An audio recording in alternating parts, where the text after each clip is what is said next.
اس programme کے اخراجات جو اسمر منسٹریز کے دوست اور پارٹنرز ادا کرتے ہیں۔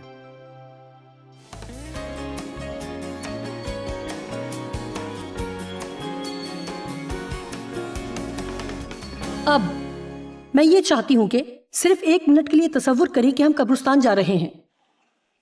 آپ قبرستان جاتے اور تختیوں پر لوگوں کے ناموں کو دیکھتے ہیں جب وہ پیدا ہوئے اور جب وفات پائی۔ مثال کے طور پر میں اپنی زندگی کو لیتی ہوں کہ میں نے 100 سال تک زندہ رہنے کا فیصلہ کیا ہے، لہٰذا ہم یہاں دیکھیں گے، ٹھیک ہے۔ اب جوائس مائر 1943 سے 2043 تک، کیا آپ یہ نہیں سوچتے کہ یہ بہت دلچسپ ہے کہ آپ کے پیدا ہونے سے آپ کے مرنے تک پوری زندگی کا وقت ایک نقطے پر منحصر ہے؟ لہٰذا میں آپ سے پوچھنا چاہوں گی کہ آپ اپنی تختی کے نقطے کے ساتھ کیا کرنا چاہیں گے؟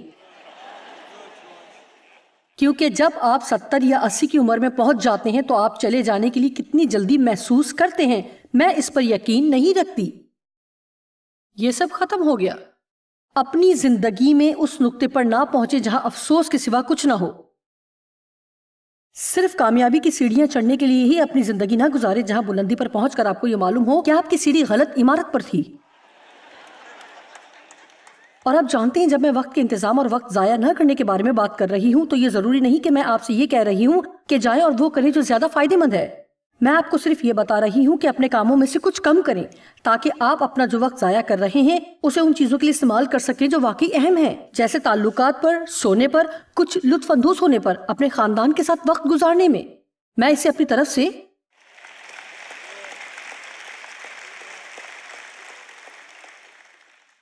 نہیں بنا رہی، یہ سب کچھ کلام میں ہے۔ پہلا پطرس 5:8 میں لکھا ہے، متوازن ہوں۔ کیا آپ متوازن زندگی گزار رہے ہیں؟ آپ میں سے کتنے ٹھیک طرح سے آرام کرتے ہیں؟ اس بات سے کوئی فرق نہیں پڑتا کہ میں کہاں پر ہوں، یہ ایک جیسی چیزیں ہیں۔ 80% لوگ ٹھیک طرح سے نہیں سوتے۔ اسے ٹھیک کرنا ہوگا، سونا شروع کریں۔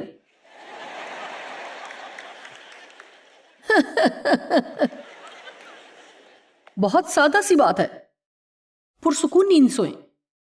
مجھے اچھے طور سے سونے میں پریشانی ہوتی ہے، سارا دن اس پریشانی میں نہ گزاریں کہ ہو سکتا ہے شاید آپ رات کو سونے کے قابل ہو جائیں۔ آپ میں سے کتنے ہیں جو مناسب مقدار میں پانی نہیں پیتے؟ ہم زیادہ پانی پی کر اسے ٹھیک کر سکتے ہیں۔ آپ جانتے ہیں کہ اس بات میں کوئی راکٹ سائنس نہیں۔ میرا مطلب آج رات میں آپ کو یہ بتانے کی کوشش کر رہی ہوں کہ جتنا آپ سوچتے ہیں کہ اس سے زیادہ تیزی کے ساتھ آپ اپنی زندگی کو درست کر سکتے ہیں۔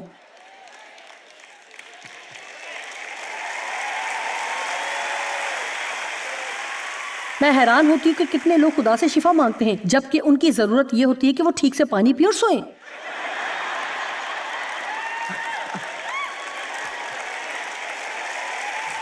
میرا مطلب ہے کہ سنجیدگی سے دیکھیں کہ بہت دفعہ ہم سوچتے ہیں کہ ہمارے ساتھ کوئی بہت ہی سنگین سنجیدہ مسئلہ ہے اور ہمیں 20 سال تک اصلاح کی ضرورت ہے۔ میں آپ کو کچھ بتاتی ہوں، انسان ہونے کے ناطے میں نے کئی دفعہ کچھ غلط کیا اور خدا کے کلام نے مجھے درست کیا اور وہ آپ کو بھی درست کرے گا۔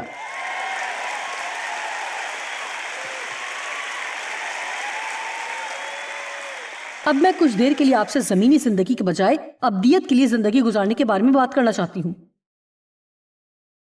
دیکھیں، فیصلہ لینا بہت اہم ہے، یہ چیزوں کو ٹھیک کر دیتا ہے۔ جب یہ سب ختم ہو جائے گا اور یہ ختم ہوگا، آپ جانتے ہیں، کیا آپ نہیں جانتے؟ یسوع جلد ہی آ رہا ہے۔ میں نہیں جانتی، ہو سکتا ہے کہ وہ میری زندگی میں ہی آ جائے، لیکن میرے خیال میں مجھے ہر دن اس طرح سے گزارنا چاہیے کہ وہ آ جائے گا۔ اور جیسے میں نے گزشتہ رات کہا، پولس نے کہا کہ وہ جلد آ رہا ہے، اور لہٰذا میں یہ سمجھتی ہوں اگر اس وقت جلد تھا تو اب یہ جلد سے بھی جلد ہے۔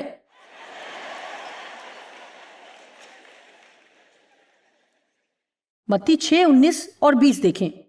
میں لوگوں کو ابھارنے کی کوشش کرتی ہوں کہ جب وہ میری کانفرنس میں آئیں تو فیصلہ کریں، کیونکہ جب تک ہم فیصلہ نہیں کریں گے کچھ بھی تبدیل نہیں ہوگا۔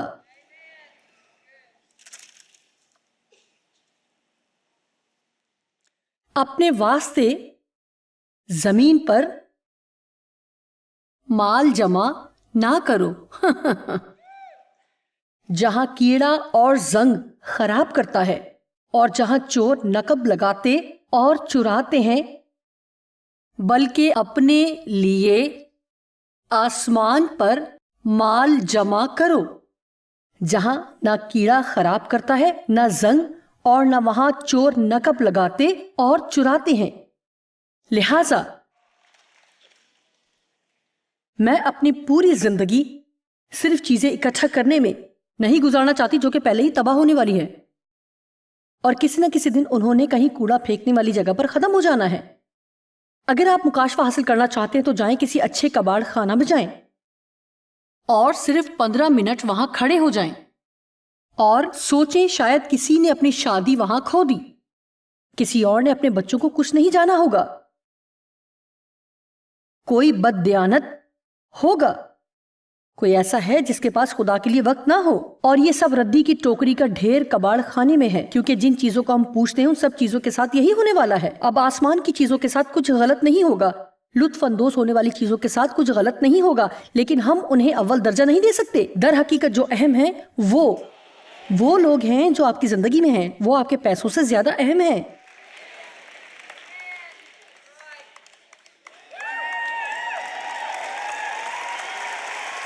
آمین۔ دیکھیں، ہم چیزوں کو صرف حاصل کرتے ہیں، ہم صرف کامیابی حاصل کرتے ہیں، اور ہر کوئی سوچتا ہے کہ انہیں صرف یہی حاصل کرنا ہے، لیکن آپ جانتے ہیں کہ ہم دنیا میں کیا حیثیت رکھتے ہیں اور اس سے انکار نہیں کر سکتے۔ لہٰذا میں اس نتیجے پر پہنچی کہ خدا ہمارے لیے ارادہ رکھتا ہے، ہم اپنا زیادہ تر وقت یہاں گزارتے ہیں تاکہ ہم وہاں کے لیے تیار ہوں۔ آپ مجھے سن رہے ہیں؟ ہمیں اپنا زیادہ وقت وہاں کی تیاری کے لیے گزارنے کی ضرورت ہے، کیونکہ آپ جانتے ہیں کہ وہ وقت آنے والا ہے، اور پھر ہمیں خدا کی حضوری میں کھڑے ہونا پڑے گا اور اپنی زندگیوں کا حساب دینا پڑے گا۔ تو پھر آپ اپنی تختی کے نقطے کے ساتھ کیا کریں گے؟ میں بہت اچھا محسوس کرتی ہوں کہ میں اچھے فیصلے کرتی ہوں۔ میں نے اپنی زندگی کے تقریباً 40 سال بے وقوفانہ طور پر گزارنے میں ضائع کر دیے، اپنی ذات پر افسوس کرتے ہوئے جنہوں نے مجھے دکھ دیا، ان سب لوگوں سے نفرت کرتے ہوئے، کیونکہ اپنے بچپن ہی سے میں زیادتی کا نشانہ بن چکی تھی۔ میں ہر وقت غصے میں رہتی تھی، میں نیا راستہ تلاش نہیں کر پاتی۔ یہ ہمدردانہ تھا اور میری یہ خواہش تھی کہ میں ان 40 سالوں کو ضائع نہ کرتی، لیکن میں حقیقتاً واقعی میں بہت خوش ہوں کہ میں نے آخری 30 سے زائد سالوں میں کچھ کیا۔ اور یہ بہت حیران کن ہے، ہم کیا حاصل کر سکتے ہیں؟ سنیں، یہ حیران کن ہے، آپ کیا حاصل کر سکتے ہیں؟ صرف اسی پر گزارا کر سکتے ہیں۔ آپ میں سے کچھ لوگ 5 سالوں تک الماریوں کو صاف کرنے کے بارے میں صرف سوچتے ہوں گے۔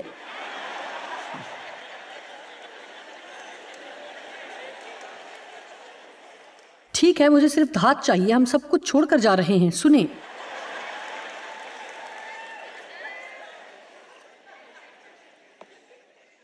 جو کچھ آپ جانتے ہیں کہ آپ کو کرنا چاہیے اور آپ نہیں کرتے، وہ آپ کو پریشان کرتا ہے۔ ہیلو، جو لوگ یہاں ہیں، میں لازماً ان سے کہتی ہوں، ہر وہ کام جسے آپ جانتے ہیں کہ آپ کو کرنا چاہیے اور آپ نہیں کرتے، وہ ایسے ہے جیسے کہ وہ آپ کے ارد گرد کی جگہ کو گھیرے ہوئے ہے اور صرف آپ کو غصہ دلاتا اور پریشان کرتا ہے۔ یہ جانتے ہوئے کہ صبح اٹھ کر آپ کو کچھ وقت خدا کے ساتھ گزارنا چاہیے، گھر سے باہر نہ جائیں، وہ کام نہ کریں جس سے آپ سارا دن برا محسوس کریں۔ میرے پاس آپ کے لیے ایک جواب ہے کہ اٹھیں اور وہ کام کریں۔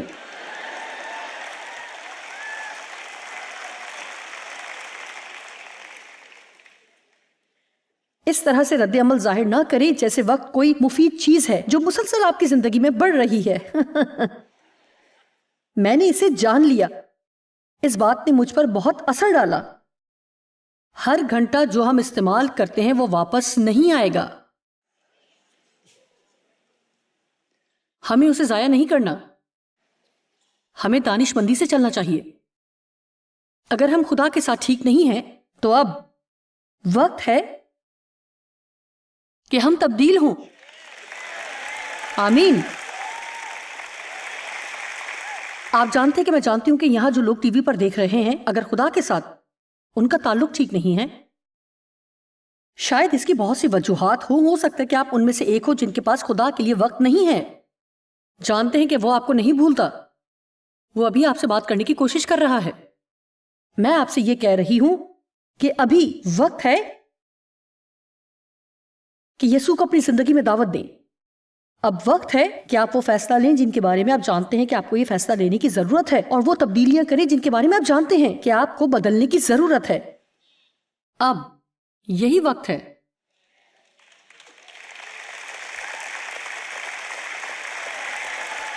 ٹھیک ہے، جب یسوع آئے گا تو ہم اس زمین کو چھوڑ کر اس کے پاس جائیں گے. اگر وہ واپس نہیں آیا تو پہلی بات یہ کہ ہم اپنے اچھے کاموں کی وجہ سے آسمان پر نہیں جائیں گے.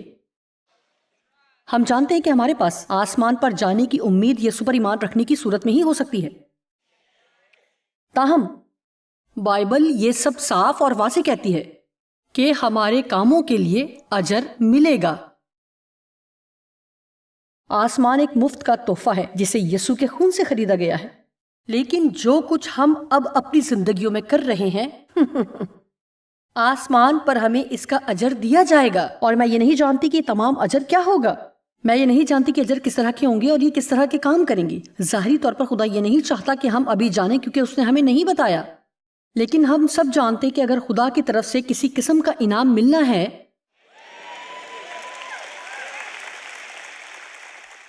تو میں اسے چھوڑنا نہیں چاہوں گی. لیکن بائبل میں پہلا کرنتھیوں میں لکھا ہے کہ جو کام ہم کر رہے ہیں اگر وہ خالص نہیں ہوں گے تو ہم ان کے اجر کو کھو دیں گے. کیونکہ اس لیے کہ آپ اپنے کام میں مصروف ہیں. اس کا یہ مطلب نہیں کہ آپ وہی کام کر رہے ہیں جو خدا چاہتا ہے آپ کریں اور جو کام میں نے کیے ہیں. میں ان کا اجر حاصل کرنا چاہتی ہوں. دیکھ، میں جلد آنے والا ہوں اور ہر ایک کے کام کے موافق دینے کے لیے اجر اور انعام میرے پاس ہیں جیسے ہر کسی کے اعمال ہوں گے. ٹھیک ہے، آپ تختی کی نقطے کے ساتھ کیا کریں گے؟ سنیں، یہ آپ کا گھر نہیں ہے. اس دنیا سے بہت زیادہ پیار نہ کریں. زبور 119 کی 19، میں زمین پر مسافر ہوں. سب کہیں میں صرف یہاں سے گزر رہی ہوں. پہلا پطرس 2:11، اے پیارو، میں تمہاری منت کرتا ہوں کہ تم اپنے آپ کو پردیسی اور مسافر جان کر اس دنیا میں ان جسمانی خواہشوں سے پرہیز کرو. بری خواہشیں جسمانی جذبے بری فطرت ہیں جو تمہاری روح سے جنگ کرتی ہیں. وہ کہہ رہا ہے، دیکھو یہ تمہارا گھر نہیں ہے. جسم کے مطابق زندگی نہ گزاریں. جسم کی خواہشوں کے سامنے گھٹنے مت ٹیکیں. آپ یہاں بہت مختصر وقت کے لیے آئے ہیں. دھوئیں کے ایک جھونکے کی طرح نرسنگا پھونکا جائے گا اور سب ختم ہو جائے گا اور ہم خدا کی حضوری میں کھڑے ہوں گے. اس سال میں نے فیصلہ کیا اور میں یہ نہیں جانتی کہ کتنا عرصہ خدا اسے میرے دل میں رکھے گا، لیکن میں اس بات پر یقین نہیں رکھتی کہ ہم نے خداوند کے واپس آنے کے متعلق بہت زیادہ بات کی ہو. اور اب میں ہر سیمینار میں اس بارے میں بات کروں گی، کسی نہ کسی طرح سے کسی صورت میں یہ بیان کرتی ہوں، کیونکہ میرے خیال میں ہمیں اسے اپنے سامنے رکھنے کی ضرورت ہے. ہم سب کو اپنے اندر احترام، تھوڑا بہت خوف رکھنے کی ضرورت ہے، اور لہٰذا ہمیں اپنے ارد گرد کی گندگی کو روکنے اور اپنی زندگیوں کو ضائع ہونے سے روکنے کی ضرورت ہے، کیونکہ یسوع کسی بھی لمحے ہم پر ظاہر کرے گا. اور جب وہ آئے گا تو میں تیار رہنا چاہتی ہوں، تیار رہنے کی کوشش میں نہیں رہنا چاہتی. ہم یسوع کے واپس آنے کے متعلق بات کرتے ہیں، لیکن ہمیں یہ احساس ہونا چاہیے کہ وہ واپس آنے والا ہے. ہم اس کے تخت کے سامنے حاضر ہوں گے اور یہ بہت جلد ہوگا. ہم میں سے کوئی بھی نہیں جانتا کہ ہمارے پاس کتنا وقت باقی ہے. ہم بہتر طور پر رہنا چاہتے ہیں، اتنے زیادہ مصروف نہ رہیں کہ آپ یہی بھول جائیں کہ یہ آپ کا حقیقی گھر نہیں. اور مجھے یہ پسند ہے، فلپیو 4:5، تمہاری نرم مزاجی سب آدمیوں پر ظاہر ہو، دوسروں کا خیال، صابرانہ روح، خداوند قریب ہے، وہ جلد آنے والا ہے. لہٰذا پولس کیا کہہ رہا ہے؟ خدا نزدیک ہے، وہ جلد آنے والا ہے۔ یہ وقت خود غرضی میں رہنے، اپنے لیے زندگی گزارنے، ہر وقت اپنے بارے میں ہی سوچتے رہنے اور کاموں میں مصروف رہنے کا نہیں۔ خدا کیا چاہتا ہے کہ آپ کریں، اور میں آپ کے بارے میں نہیں جانتی، لیکن میرے خیال میں یہاں کچھ لوگ ہیں جنہیں شاید تبدیل ہونے کی ضرورت ہے۔ سارا وقت کہاں گیا؟ وقت کہاں گیا؟ ہم ہر وقت یہ سنتے ہیں، میرا سارا وقت کہاں گزرا؟ لیکن ایک چیز یہ ہے کہ ہمیں پتا ہونا چاہیے کہ ہمارا وقت کہاں گزر رہا ہے۔ یہ چیز ہے کہ ہمیں پتا ہونا چاہیے کہ ہم اپنے وقت کے ساتھ کیا کر رہے ہیں۔ میرے خیال میں ایک چیز کو آج صبح میں نے واضح کیا تھا، ایک چیز جو میں خاص طور پر کرتی ہوں، خصوصاً ان تمام چیزوں کو پڑھنے سے پہلے جو مجھے اس چھوٹے کام کے لیے ابھارتا ہے، اور میں اس سے لطف اندوز ہوتی ہوں، اور اسے روکنا ہے۔ میں نہیں جانتی دن میں یقیناً کتنی دفعہ میں ایسا کرتی ہوں، رات کے وقت جب میں بستر پر جاتی ہوں، اور آج دوپہر تیار ہونے سے پہلے میں نے ایسا کیا، اور میرے ذہن میں اس طرح کا خیال تھا کہ آج کے دن کیا کیا جائے۔ اگر رک کر آپ حقیقتاً اس بارے میں سوچیں گے جو وقت میرے پاس ہے میں اس کے ساتھ کیا کر رہی ہوں، تو یہ آپ کی مدد کرے گا کہ اصل میں کیا کر رہی ہوں۔ ورنہ کئی دفعہ دن ایسے ہی گزر جاتا ہے، اور ہم سب یہ جانتے ہیں بالآخر ایسا ہوتا ہے کہ جو کچھ ہم کرنا چاہتے تھے وہ نہیں کر پاتے۔ ہم پر یقین نہیں کہ ہم کیا کرتے ہیں، لیکن ہم جانتے ہیں کہ ہم تمام دن مصروف ہوتے ہیں، جو ہمیں اکتا دے گا۔ ایمانداری سے بتائیں کہ آپ میں سے کتنے ہیں جو اس طرح سے محسوس کرتے ہیں؟ ٹھیک ہے، دیکھیں، آپ کہتے ہیں یہ سب تباہی ہے۔ تباہی پر الزام لگانے کے بجائے ہم یہ ذمہ داری خود کیوں نہیں لیتے کہ ہم تباہ نہ ہوں؟ کسی دوسرے پر الزام لگانا بہت آسان ہے کہ سارا وقت کہاں چلا گیا۔ آپ جانتے ہیں کہ وقت ہمیشہ ایک ہی رفتار میں چلتا ہے، یہ ہمیشہ ہی تیزی سے چلتا ہے۔ لازماً ہمیں فیصلہ کرنا ہے کہ اس کے ساتھ کس طرح رہیں۔ میں کتنی مصروف ہوں، میرا وقت کتنی تیزی سے گزر رہا ہے۔ آپ جانتے ہیں میں نے کہنا چھوڑ دیا کہ میں مصروف ہوں۔ ہم نے مصروفیات کو اپنے اوپر طاری کیا ہوا ہے۔ بھائی آپ کیا کر رہے ہیں؟ میں مصروف ہوں۔ ہم اس پر فخر کرتے ہیں کہ میں بہت مصروف ہوں۔ ان کے پاس جائیں اور ان سے پوچھیں کہ وہ کیا کر رہے ہیں۔ ان میں سے بہت سے آپ کو نہیں بتا سکتے، وہ سب جانتے ہیں کہ وہ مصروف ہے، لہٰذا آپ جانتے ہیں۔ اور لوگ ہر وقت مجھ سے کہتے ہیں تم واقعی بہت مصروف ہو، اور کیا آپ جانتے ہیں میں نے کیا کیا؟ یہ فخر کرنے کا نقطہ ہے۔ ہاں میں مصروف ہوں، لیکن آپ جانتے ہیں کیا؟ میں کہتی ہوں کہ نہیں، میں مصروف نہیں ہوں، میں پھلدار ہوں۔ پھلدار ہونے اور مصروف ہونے میں فرق ہے۔ آمین۔ ہم دھندلی زندگی گزارتے ہیں۔ اپنے وقت کے استعمال کا فیصلہ دانش مندی سے کریں، ضائع کرنے کے بجائے اپنے وقت کی سرمایہ کاری کریں۔ اب ہم اس بارے میں بات کریں گے۔ چلیں دیکھیں، میرے پاس 8 نکات ہیں جس سے آپ اپنے وقت کو ضائع کرنے سے اجتناب کر سکتے ہیں۔ نمبر 1، جن چیزوں کے بارے میں آپ کچھ نہیں کر سکتے ان کے بارے میں پریشان ہونا اور غصہ کرنا چھوڑ دیں۔ بہت شکریہ، یہاں کچھ لوگ اسے پسند کر رہے ہیں۔ چلیے ٹھیک ہے۔ لہٰذا پہلا طریقہ جس سے آپ اپنے وقت کو ضائع ہونے سے روک سکتے ہیں، ان چیزوں کے بارے میں پریشان ہونا یا غصہ کرنا چھوڑ دیں جن کے لیے آپ کچھ نہیں کر سکتے۔ ابلیس کو اپنا سکون نہ چرانے دیں، اطمینان رکھیں، اس طرح آپ اپنی طاقت برقرار رکھ سکتے ہیں۔ کیا آپ نے سنا؟ اپنا اطمینان قائم رکھیں، تب ہی آپ اپنی قوت برقرار رکھ سکتے ہیں۔ دوسرا طریقہ جس سے آپ اپنے وقت کو ضائع ہونے سے روک سکتے ہیں وہ یہ ہے کہ شکایت کرنا چھوڑ دیں۔ یہ مکمل طور پر وقت کا ضیاع ہے، یہ بیکار ترین کام ہے جو ہم کر سکتے ہیں۔ یقینی طور پر اس سے کچھ تبدیل نہیں ہوگا۔ مشکلات کا ذکر کرنے سے وہ اتنی ہی بڑی دکھائی دیتی ہیں، اور اتنا ہی ہم اس کے بارے میں غصہ کرتے اور پریشان ہوتے ہیں۔ عام طور پر ہم جتنا وقت شکایت کرنے میں گزارتے ہیں، شکر گزاری کریں اور دیکھیں خدا آپ کی زندگی میں کیا کرتا ہے۔ نمبر 3، اپنے سونے کے وقت کو کم کر کے اس میں سے کچھ وقت لینے کی کوشش نہ کریں، کیونکہ ہوتا کیا ہے کہ جب آپ زیادہ وقت گنوا دیں گے تو اگلے دن آپ ذہنی اور جسمانی طور پر تھکے ہوئے ہوں گے، لہٰذا آپ غلطیاں کریں گے۔ اگر آپ مکمل آرام نہیں کریں گے تو آپ اس کا فائدہ نہیں اٹھا پائیں گے۔ میں اسے دوبارہ کروں گی، میرا مطلب ہے یہ سچ ہے۔ اگر آپ ٹھیک طور پر آرام کریں گے تو صبح آپ تر و تازہ ہوں گے، آپ اتنی غلطیاں نہیں کریں گے جتنی آپ کر سکتے ہیں، اور ہر غلطی جو ہم کرتے ہیں وقتی صورت آپ کو اس کی قیمت دینی ہوگی۔ لہٰذا آپ کی سوچ کے مطابق مناسب نیند نہ لیتے ہوئے جو وقت آپ بچا رہے ہیں اس کے نتیجے میں آپ اپنا دن ضائع کریں گے۔ شکریہ۔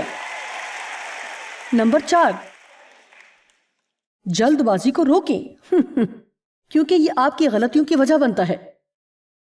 کئی دفعہ جلدی میں ہوتے ہوئے ہم بہت سی چیزیں چھوڑ دیتے ہیں۔ کئی دفعہ ہم جلدی میں ہوتے ہیں اور ہم کہیں گے کہ ہمارے پاس کچھ تھا، اور چونکہ ہم جلدی میں تھے لہٰذا ہم نے اسے وہیں چھوڑ دیا، اور ہم نہیں جانتے کہ اسے کہاں رکھ دیا اور اسے کہاں سے تلاش کر سکتے ہیں۔ دیکھیں، میں کسی سے بات کر رہی ہوں، آمین۔ اب ہم ہر کسی پر غصہ کرتے ہیں کیونکہ ہم اپنی چیز تلاش نہیں کر پاتے۔ آپ میری چیزوں کے ساتھ کیا کرتے ہیں؟ میں چاہتی ہوں کہ ہم وائس 6 کی 9 دیکھیں۔ اس سے پہلے کہ میں اس نقطے پر پہنچوں، وقت ضائع کرنے کا اچھا طریقہ یہ ہے کہ جو آپ کے پاس نہیں ہے اپنی زندگی میں ان چیزوں کی آرزو رکھنا شروع کر دیں، جبکہ جو کچھ آپ کے پاس ہے آپ اس سے لطف اندوز نہ ہو رہے ہوں۔ اور یہاں ایک حوالہ ہے، آنکھوں سے دیکھ لینا آرزو کی آوارگی سے بہتر ہے۔ جو کچھ دستیاب ہے اس کا لطف اٹھائیں، پھر آوارہ خواہشوں پر ترس کھائیں۔ دوسرے لفظوں میں، جو کچھ آپ حاصل کرنے کی کوشش کر رہے ہیں اور دیکھ نہیں سکتے، اس کے بجائے جو کچھ آپ کے پاس ہے، آپ کے پاس ان چیزوں سے لطف اندوز ہونے کا وقت ہوگا۔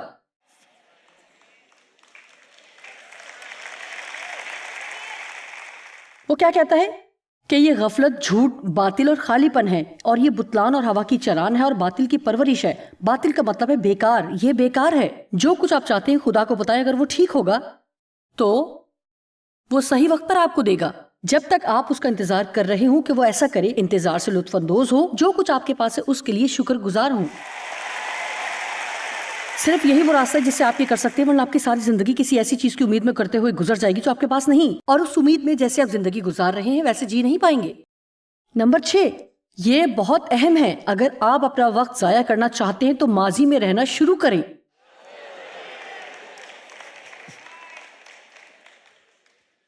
اپنے ماضی سے لپٹے رہنا وقت کو ضائع کرنا ہے۔ آپ واپس نہیں جا سکتے تو کچھ بھی دوبارہ نہیں کر سکتے، لہٰذا اسے جانے دیں اور زندگی کے ساتھ چلیں۔ خدا نے ابھی آپ پر کام کرنا بند نہیں کیا، دوبارہ شروع کرنے کے لیے زیادہ دیر نہیں ہوئی۔ آمین۔ آپ جانتے ہیں پولس نے کیا کہا؟ ایک چیز جو میں کرتا ہوں، میرا یہ گمان نہیں کہ پکڑ چکا ہوں، بلکہ صرف یہ کرتا ہوں کہ جو چیزیں پیچھے رہ گئیں ان کو بھول کر آگے کی چیزوں کی طرف بڑھتا ہوں۔ آپ میں سے بہت سے لوگوں کے لیے سنجیدہ بات ہے، آپ کو اپنے ماضی کی کئی باتوں کو بھولنے کی ضرورت ہے۔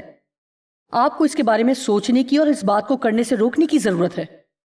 آپ کو ضرورت ہے کہ اپنے لیے اسے ختم کریں اور آگے بڑھیں۔ آمین۔ نمبر 7، مجھے یہ پسند ہے، چھوٹی مشکلات کو حل کرنے کے لیے کچھ وقت نکالے تو بڑی مشکلات سے نمٹنے کے لیے آپ کو زیادہ وقت خرچ کرنا نہیں پڑے گا۔ جب چھوٹے ہی ہوں تو اسی وقت اپنے بچوں کو درست کر لیں، تو پھر آپ کے پاس ڈراؤنے خواب جیسے باغی نوجوان نہیں ہوں گے۔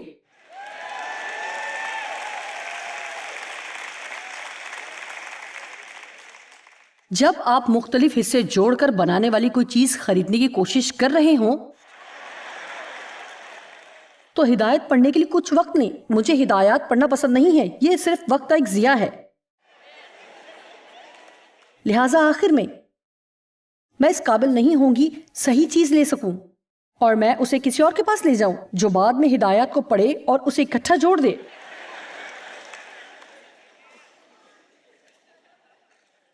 جب آپ کی بیوی کہے مجھے نہیں لگ رہا کہ آپ میری بات سن رہے اور سمجھ رہے ہیں، تو ہوشیار رہیں، اسے کہیں یہاں بیٹھو ہنی، مجھے وہ سب کچھ بتاؤ جو تمہارے دل میں ہے۔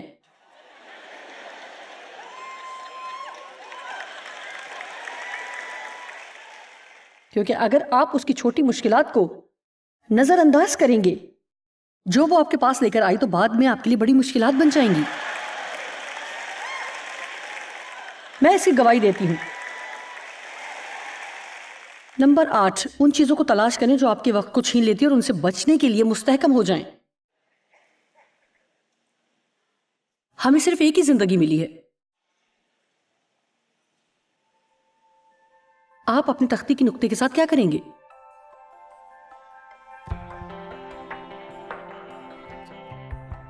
ہم سب کے پاس ایک جیسا وقت ہے، لیکن ہم اسے مختلف انداز میں استعمال کرتے ہیں۔ ہمیں اچھے فیصلہ جات کرنے کی ضرورت ہے، خدا کے پاک روح کی رہنمائی میں۔ خدا کی حکمت کے مطابق اپنی زندگی گزاریں، یہی وہ راستہ ہے جس سے آپ کو پچھتاوا نہیں ہوگا۔